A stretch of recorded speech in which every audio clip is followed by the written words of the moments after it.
This is definitely new for me. I have spoken around the country and throughout Wisconsin, but I've never done it with a beer. And the little shift in psychology that happened 10, 12 years ago was instead of focusing on everything that's wrong, depression, anxiety, eating disorders, this and that, it's like, let's focus on what's right.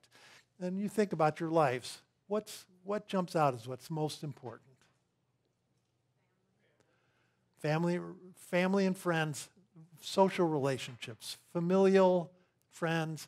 It's the most important part of our lives is connecting with others. One of the clearest benefits of social relationships, any ideas? But helping others, doing for others rather than just doing for yourself.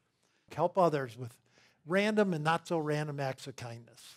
Practicing acts of kindness releases serotonin in your brain, a substance with tremendous health benefits, including making us feel happy. We got to take care of our body because it's really, the body and mind, they go together. Eat things with a lot of colors. Eat things that grow, and eat slowly. Do we all chow down, chow down, chow down? It's like, no. Eat nice and slowly, which gets into the next thing, which is quieting yourself. At what point in most days, we're all in a hurry. Hurry, hurry, do this, do that. How to slow down.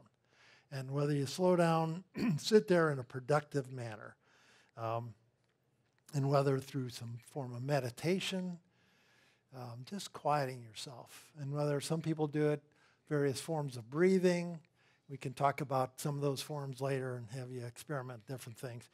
But meditation, and there's a major figure at UW, Richard Davison, who's done brain scans of everyone from little kids to the Dalai Lama and Thich Nhat Hanh. It's like, oh, this is not bad. And I don't want to scare you, but your left prefrontal cortex grows. It's like, uh-oh, your brain is growing. It's like, but it's a good growth. It's like any other muscle. You're using it in the good way, and it's going to grow in good, positive ways. Meditators have 50% fewer medical visits than non-meditators.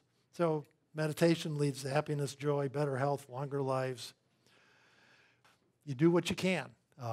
5 minutes, 10 minutes, 15. When the people that are doing 4 hours, that seems a little much. But there's something else you can do. If you just can't sit there, and I'm trying to get you to do a little of some of this now. Have a good laugh. Oh, ho, ho, ha, ha, ha. Come on, let's anyone going to have some laugh? Ho, ho.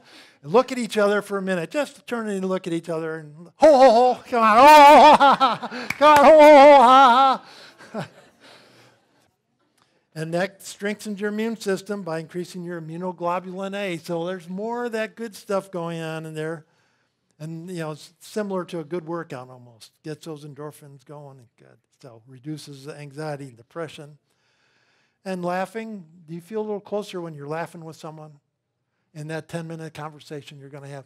Just if you have some laughs, you're going to feel that much better. And, okay, if you don't want to laugh, what's the next step down from that? Just smiling. And could smiling actually be that positive? And the answer is yes. It improves your mood.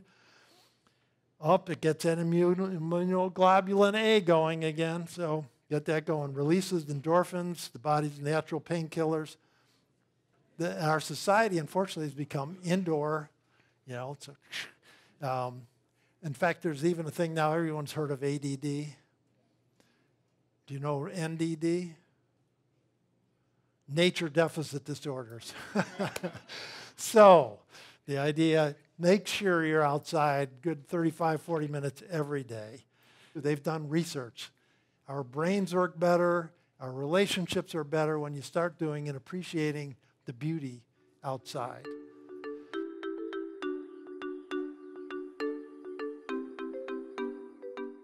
Can you talk about how we're doing as a society? Are Americans less happy than people living in other countries? Unfortunately, Americans are on the lower end of the happiness scales. And one of the things is, focusing on what's that unfortunate thing that people tend to focus too much on? Money. Money. Work, maybe, but I think you can be happy from work. And it's relationships that create the happiness, not the money. You can improve your attitude if you just tell yourself that you're happy. yes? Yes, you can. Yes. And just say, and concentrate, and maybe not just telling yourself that, but what do you go on and concentrate on? And to take that next step of looking at, what was right.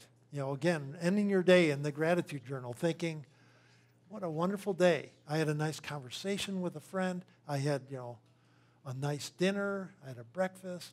Boom, and enjoy it. And allowing yourself to enjoy those things. Because we're zipping along, one of the things I like to mention, though, is eating slowly.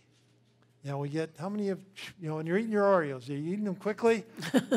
Take that bite of the Oreo and just let it settle in and really enjoy it.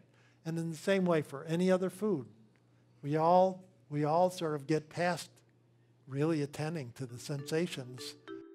In all the studies that you're referencing, how do they typically measure happiness? Great question. And, they've got various, measures like this values in action they've got other measures on that too. But essentially, in my experience, the bottom line comes down is rate your own happiness on a 1 to 10 scale. And you just rate it yourself. Okay, well, thank you very much, Dr. McGrath. It's a wonderful presentation.